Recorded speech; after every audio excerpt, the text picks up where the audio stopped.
Laura James.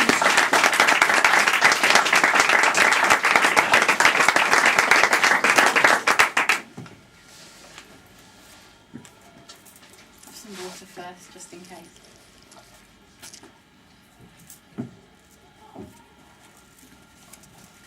Thank you, Ben, for organising tonight. No worries. It's lovely to be here to celebrate the anthology and also to raise some funds for Oxfam.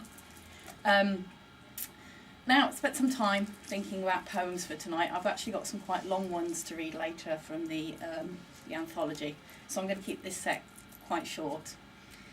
Second, to thinking about what I'm going to read, for me, is always the dilemma of how to dress. Wear a cactus ball gown. This dress should be kept for those prickly occasions when you sense dryness and wish to make a point.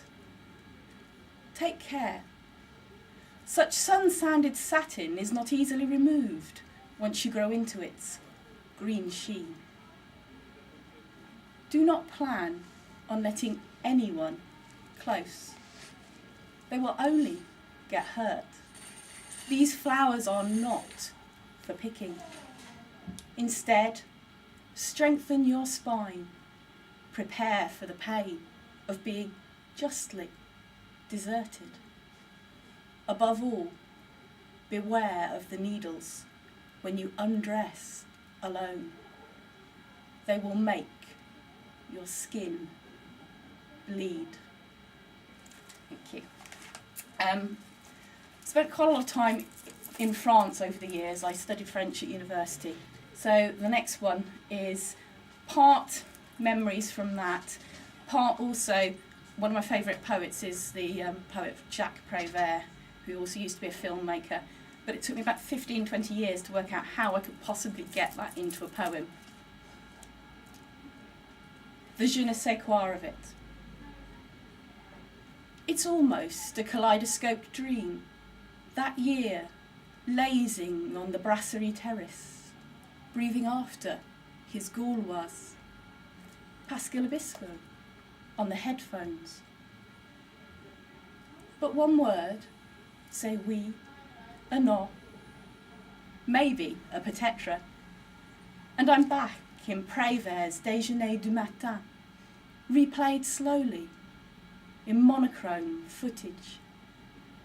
His lips on the rim of my white espresso cup, his long fingers stirring, the black of his coated back leaving, the silence afterwards. A scene that certain intonations still invoke now, just as the p, b, m of his voice nuzzle into my sleep, no matter how hard I try to keep the hiss of fricatives memorised in the mouth, to push that tongue from the back of my throat. And I have to resort to the book now.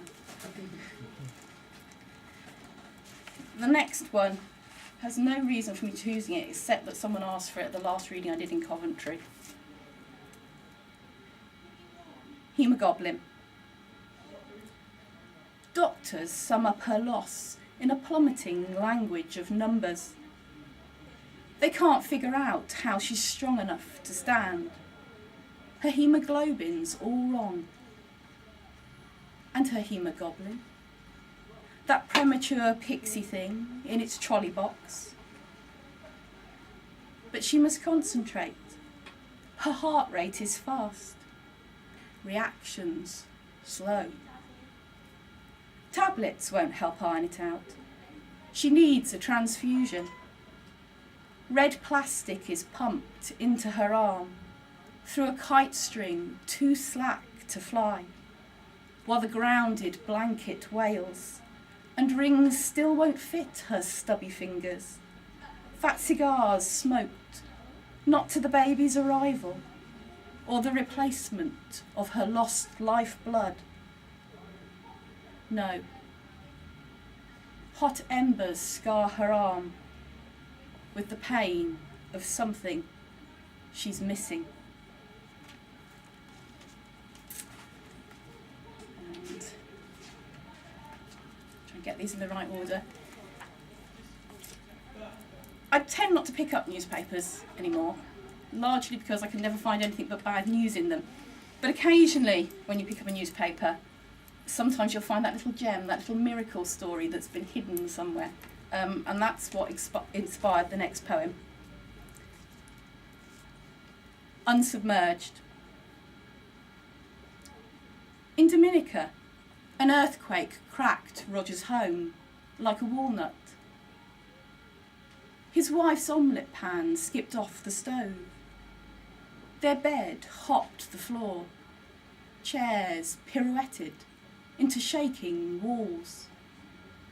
But cotted snug in a box for their breakfast, half a dozen eggs, unbroken.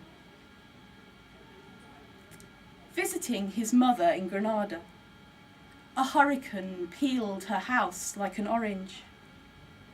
Wind stacked roofs, turned tamarind trees into mops, uprooted nutmeg plantations, but left the glass of his daughter's portrait a smooth, unrippled ocean. Half submerged in New Orleans, Roger's shoes walked in pairs on water. Tables arced, chairs waded out the doors, dead rats trailed the apartment stairs, while his daughter's dress hung freshly pressed on her bedroom door, dry and pink with flowers. Have another sip. Can you hear me okay at the back? Yeah, good, good, good. If you jump up and down and wave around, I know you can't. A little louder, okay. I can hear the hum of the heater. Who's on the internet? Come on, everyone should have their hands up, shouldn't they? Twitter? Twitter and Facebook.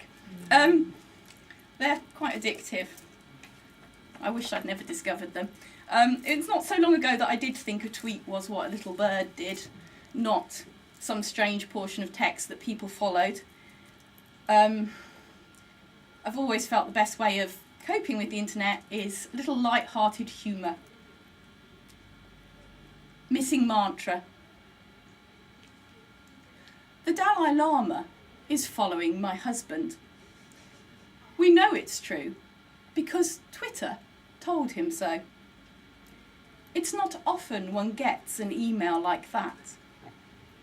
Take note. We've made the new message sound our mantra.